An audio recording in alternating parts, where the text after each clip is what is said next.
உங்கள் தடைகள் மேலே உங்கள் அதிகாரத்தை பயன்படுத்துங்க. ஹல்லேலூயா. ஆண்டவர் நம்மளோட நாவில் அதிகாரத்தை வைத்திருக்கிறார். ஆமென். அந்த யாத்திராகமம் 14ஆம் அதிகாரம் 21ஆம் வசனத்தை வாசிப்போமா? மோசே தன் கையை சமுத்திரத்தின் மேல் நீட்டினான். அப்பொழுது கர்த்தர் முழுதும் பலத்த கீழ்காற்றினால் சமுத்திரம் ஒதுங்கும்படி செய்து அதை வறண்டு போக பண்ணினார். ஜலம் பிளந்து பிரிந்து போயிற்று. மோசே அந்த இடத்துல அவன் தடைகளுக்கு மேலே ஆண்டவர் கொடுத்த அந்த அதிகாரத்தை பயன்படுத்தும் போது என்ன நடக்குது அந்த இடத்துல? ஆமென். ஹல்லேலூயா.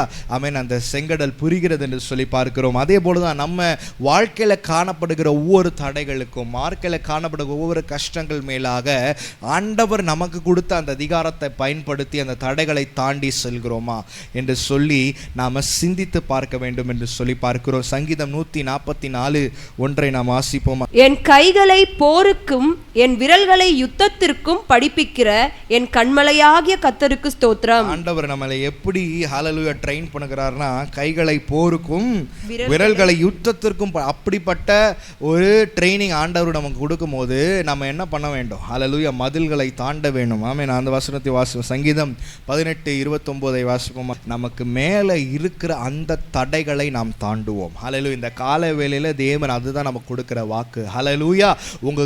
உங்க முன்னாடி நிற்கிற தடைகளை நீங்கள் தாண்டி போவீங்க.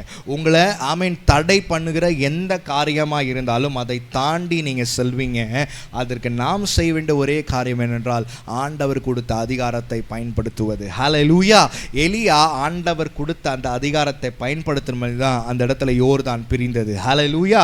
அதே போல் மோசே ஆண்டவர் அவன் கொடுத்த அதிகாரத்தின்படி அவன் தடைகளை பார்த்து அவன் ஹல்லேலூயா அதிகாரத்தை பயன்படுத்தினான். அப்படி பயன்படுத்தும் போது அந்த இடத்துல ஒரு விடுதலை கிடைச்சது என்று சொல்லி நான் பார்க்கிறோம். ஹல்லேலூயா.